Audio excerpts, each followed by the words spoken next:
안녕하십니까. 설지윤 성형외과 원장입니다.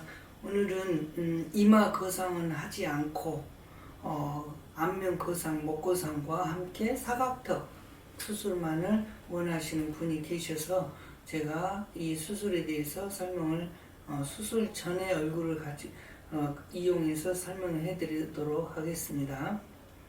이제 대부분은 이제 아까 말씀드린 대로 얼굴 전체 거상을 저도 추천하고 하시지, 또 수술 받는 분들도 하시지만 간혹 이마는 주름이 없으니까 이마는 빼고 그냥 안면 거상, 목 거상만 하고 싶다라고 말씀하신 분도 계세요. 근데 이분의 사례에서도 수술한 이후에 바로 3주 만에 이마도 같이 할 걸 그런 얘기를 하셨어요. 그 말 뜻은 결국 뭐냐, 얼굴은 밑에서부터 위까지 균형되게 전체적으로 펴줘야지 어차피 얼굴이 처졌을 때는 여기는 처진데 여기는 안 처지는 법은 없거든요. 다만 얼굴에 주름이 좀 있냐 없냐로 가지고 판단하지 마시고, 내 얼굴이 처지면 머리에서부터 발끝까지 다 처진다, 같은 비율로 이렇게 생각하시면 되고요. 그런데 같은 비율로 처졌는데 목이나 뺨은 쫙 올라가는데 여기는 처져 있는 상태로 보인다면 뭐라고 얘기를 하냐, 이거는 환자한테 제가 직접 들은 얘기예요. 이마가 눌려 보인다, 눈꼬리가, 눈이 짓눌려 보인다, 눈매가 이렇게 좀 달라 보인다, 약간 틀어져 보인다. 당연하죠. 이쪽은 올라가는데 이쪽이 안 올라가니까 그런 현상이 보이죠. 그래, 그 수술 후에 그런 불편함도 얘기하신다는 것을 알고 계시고요. 저도 상담할 때는 그런 얘기를 꼭 말씀을 드립니다. 그리고 이마를 빼겠다 하면은 나중에라도 필요하시면 바로 이 3, 4주 때 하셔도 됩니다. 이렇게 조언을 드리죠. 그리고 이제 사각턱은 어차피 이렇게 거상을 이렇게 자르기 때문에 이 피부를 들어 올리잖아요. 그러면은 이 사각턱을 입안으로 했을 때보다 보기가 더 훨씬 더 편리해요. 그래서 힘들지 않게 사각턱 수술도 같이 하였던 환자인데요. 수술 전후 사진을 보면서 여기 환자분께서는 그냥 이렇게 막 주름은 많지는 않지만 그래도 이렇게 미세하게 이런데 이렇게 미세한 정도랄까, 이렇게 주름도 좀 있고, 그 다음에 다른 분들에 비해서 심하지는 않지만 입꼬리 쪽이가 이렇게 주름도 있고 그렇거든요. 그런 모습들을 한번 수술 후의 모습과 한번 비교해 보시고요.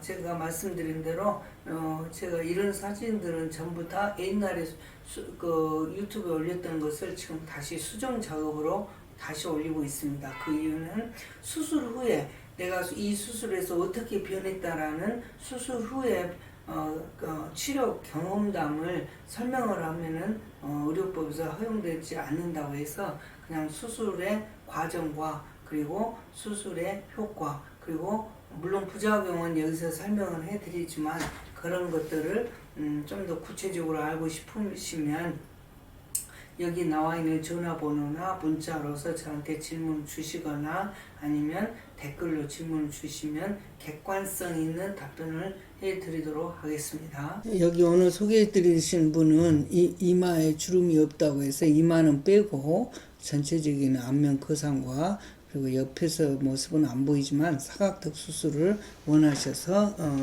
그 수술을 해드렸던 환자입니다.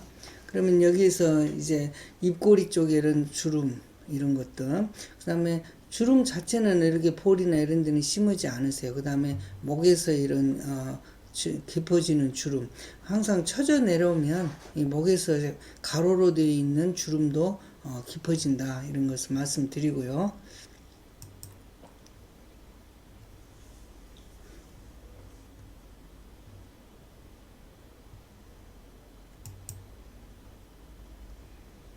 밑에서 보면 이렇게 이제 세로로 주름이 생기기 시작해요.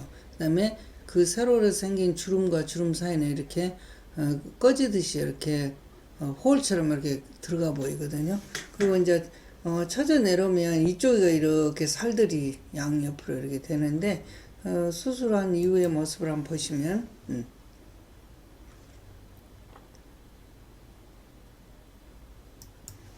그다음에 이제 측면 모습에서 이렇게 봤을 때 입꼬리 근처에가 이렇게 골이 생기고, 아직은 심하지는 않지만 메리오네트 라인이 여기서 입꼬리선이 약간 형성이 돼 있죠.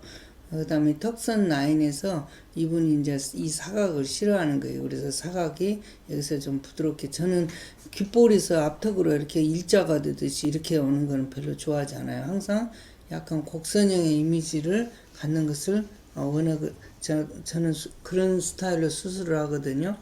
그리고 실제로 사각턱은 많이 잘라도 정면 효과가 별로 없어요.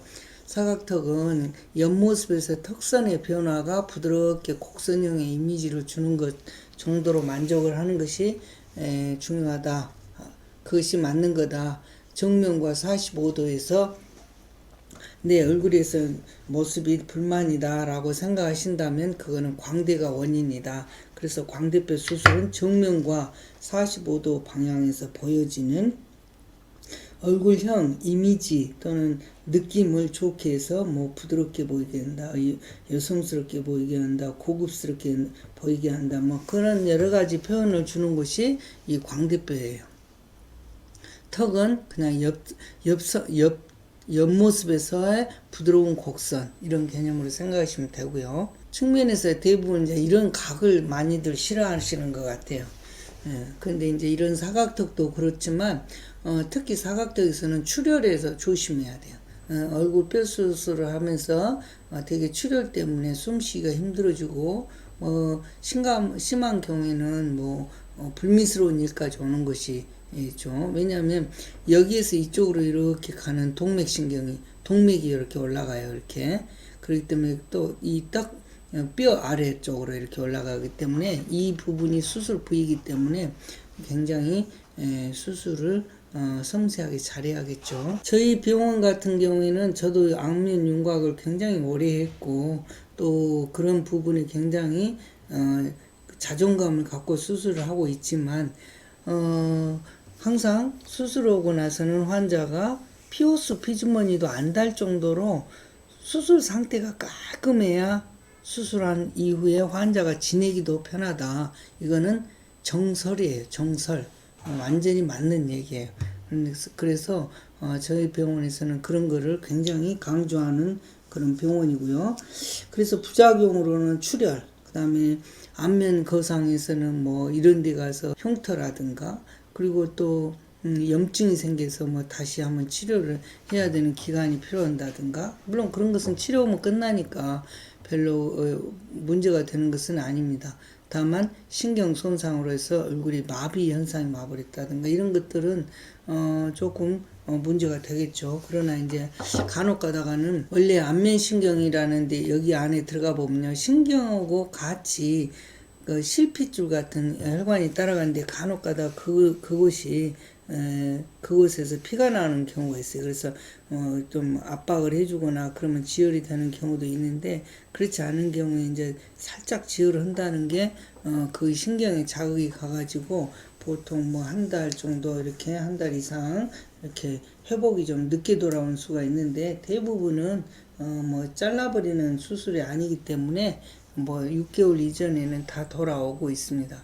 아무튼 이 수술에서 뼈 수술이든 안면 거상이든 간에 제일 중요한 거는 1번 출혈이다. 출혈이 환자의 생사하고 관련되는, 안전하고 관련되는 그런 부작용이에요. 그래서 가능하면 수술한 이후에 굉장히 편안하게 또 지낼 수 있게끔 하기 위해서는 항상 수술 부위가 굉장히 깔끔해야 되는데, 일반적으로 그걸 보여주는 지표가 바로 피오스 폐주머니예요. 그래서 피오스를 별로 달지 않는 그런 수술 끝났는데 피오스도 없이 그냥 깔끔하니 이렇게 붕대에 감고 나왔다 그러면 수술을 굉장히 깔끔히 잘 이루어져서 좋은 효과이기도 하지만 또 지내기도 훨씬 편하겠다, 이렇게 생각하시면 될 겁니다. 어떤 경우는 그러잖아요. 수술을 했는데 막 입술이 뒤집어 터질 정도로 막 부어있고 막 이런 거 있잖아요.